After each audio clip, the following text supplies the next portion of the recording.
Gandhi is addressing a rally live. Let's take a look. संविधान की है। ये जो संविधान है ये सिर्फ एक किताब नहीं है।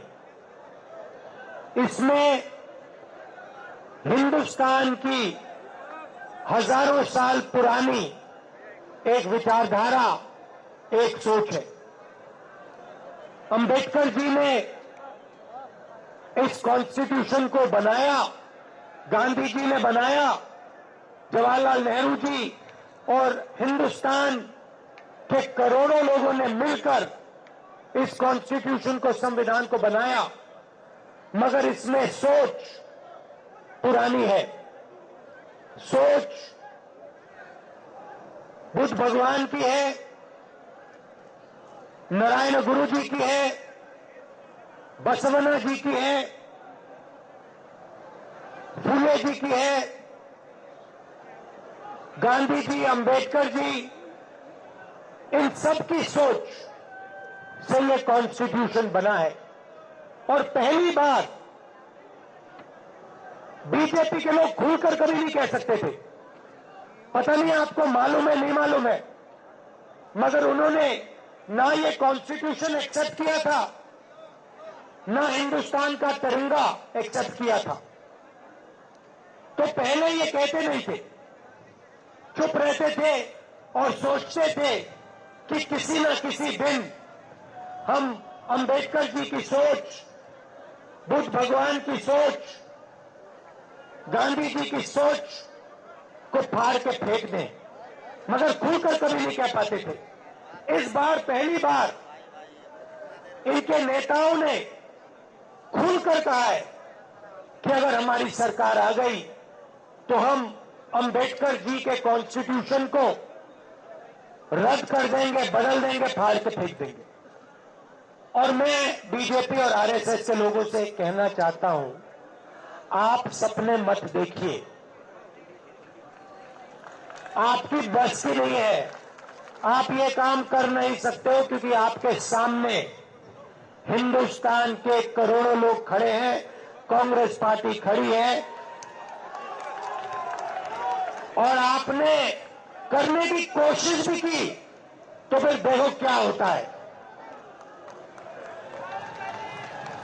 भाई और बहनों, संविधान से रिजर्वेशन निकलता है, संविधान से चुनाव होते हैं, लोकतंत्र निकलता है, पब्लिक सेक्टर आता है, हरी क्रांति होती है, सफेद क्रांति होती है, टेलीकॉम रेवोल्यूशन होता है, मनरेगा, जो भी आपको मिला है वो इस कॉन्स्टिट्यूशन ने आपको दिया है। और ये हिंदुस्तान के गरीब लोगों की मेहनत से बना है, इसीलिए इसको हम कभी नहीं मिटने देंगे। ये रिजर्वेशन को मिटाने की बात करते हैं। मोहन भागवत जी का वीडियो आया था, उसमें कहते हैं कि रिजर्वेशन से देश को नुकसान होता है। हमने अपने मैनिफेस्टो में साफ कह दिया है कि ये जो 50% की लिमिट है, इसको हम हटा देंगे, रिजर्वेशन को हम 50% से भी आगे बढ़ाने जा रहे हैं।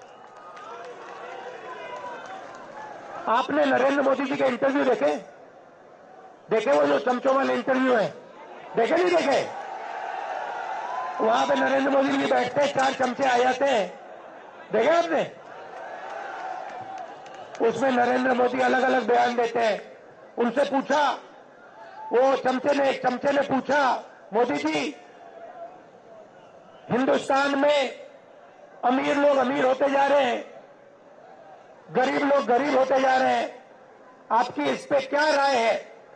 नरेंद्र मोदी जी ने 30 सेकंड सोचा,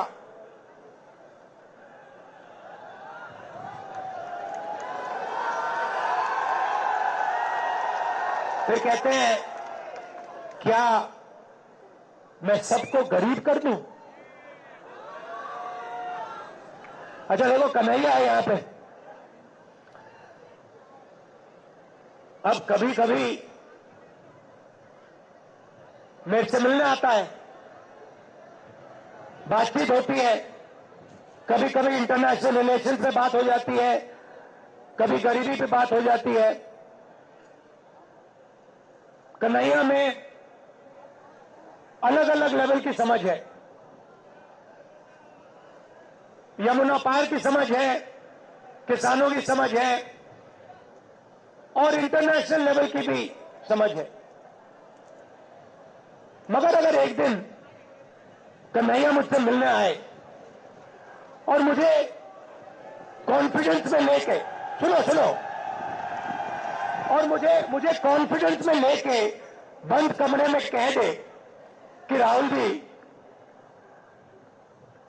मैं बायोलॉजिकल नहीं हूं, मुझे परमात्मा ने भेजा है, तो मैं कन्हैया से कहूंगा, हाथ जोड़ के कहूंगा, कन्हैया ये बात तू बाहर मत कह दियो,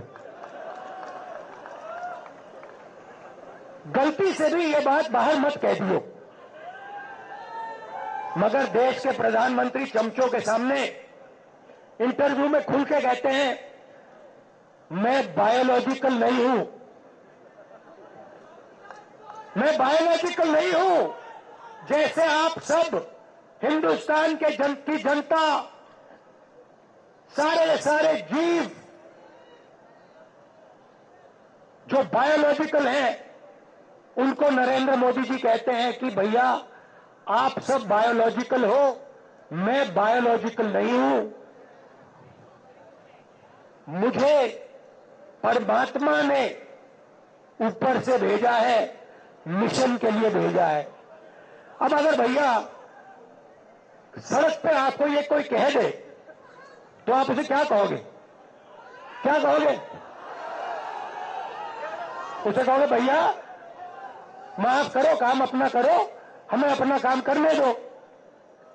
और उनके चमचे क्या कहते हैं? वाह वाह वाह वाह वाह, क्या बात बोली, परमात्मा ने भेजा है, प्रधानमंत्री को परमात्मा ने भेजा। भैया कैसा भेजा है? कोविड के समय कहता है थाली बजा दो, परमात्मा ने भेजा।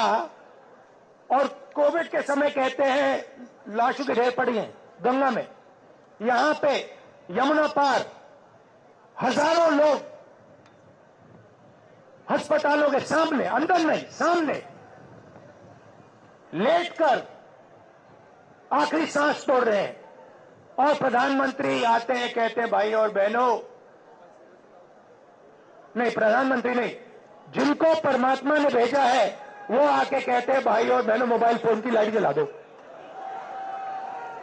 फिर युवा कहते हैं भैया हमें रोजगार दीजिए। जिसको परमात्मा ने भेजा है वो कहते हैं भैया एक काम करो, ये जो नालियां होती है ना, इसमें गैस होती है, एक पाइप लो, उसको नाली में डालो, पाइप में से गैस निकलेगी, गैस में आग लगाओ और पकौड़े बनाओ। भैया परमात्मा जी आपने कैसा आदमी भेज दिया? अच्छा ये जो आए हैं ऊपर से, जो परमात्मा ने भेजा है, अजीब सी बात यह है कि ये सिर्फ 22 लोगों के लिए काम करते हैं। अदानी जी के लिए, अंबानी जी के लिए, वो जो भी चाहते हैं 2 मिनट में मोदी जी कर देते हैं।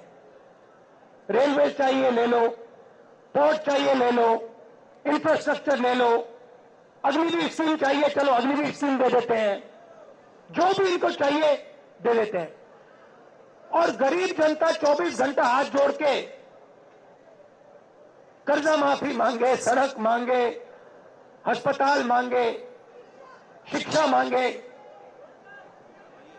नरेंद्र मोदी बस देखते रहते हैं। अजीब सी बात है, 16 लाख करोड़ रुपया अरबपतियों का माफ किया है। 16 लाख करोड़ रुपया आम आदमी समझता ही नहीं है कितना है। जितना पैसा मनरेगा में हमने 1 साल में डाला, अगर आप 24 साल का पैसा ले लो, उतना इन्होंने 22 लोगों का कर्जा माफ किया है। किसानों का 24 बार कर्जा माफ करो, हर किसान का कर्जा माफ कर दो। उतना पैसा इन्होंने 22 लोगों को दिया है और देते जाते हैं, देते जाते हैं, देते जाते हैं। भैया, यमुना पार के बारे में आपने कभी मीडिया वालों को बोलते हुए देखा है?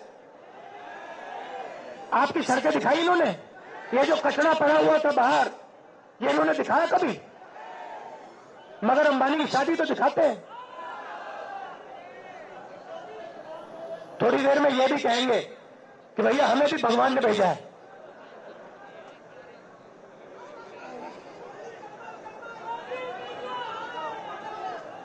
तो पहली बात कहता हूं आपको, ये जो अग्निवीर स्कीम है, इसको तो हम फाड़ फूड़ के डस्टबिन में फेंकने वाले हैं, क्योंकि ये सेना के खिलाफ स्कीम है, देशभक्तों के खिलाफ स्कीम है। दो अलग अलग शहीद तैयार कर रहे हैं। एक को शहीद का दर्जा मिलेगा, पेंशन मिलेगी, कैंटीन मिलेगी, परिवार की रक्षा होगी, और दूसरे को ना शहीद का दर्जा मिलेगा, ना पेंशन मिलेगी, ना सोशल सिक्योरिटी मिलेगी, ना परिवार की रक्षा होगी। तो पहला काम हम इसको खत्म करने जा रहे हैं। ये नरेंद्र मोदी जी लाए, सेना नहीं लाई, नरेंद्र मोदी जी लाए, और इसको हम खत्म करेंगे। भैया, ये दिनेश है, इसको तंग मत करो। ये हमारा बब्बर शेर है, कार्यकर्ता है।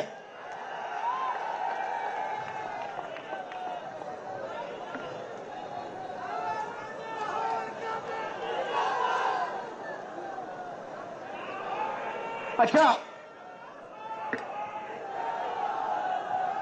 तो कांग्रेस पार्टी करेगी क्या? जितना पैसा इन्होंने अरबपतियों को दिया है, उतना पैसा हम हिंदुस्तान के गरीब लोगों को देंगे। For more such videos, subscribe to the NewsX YouTube channel, hit the bell icon.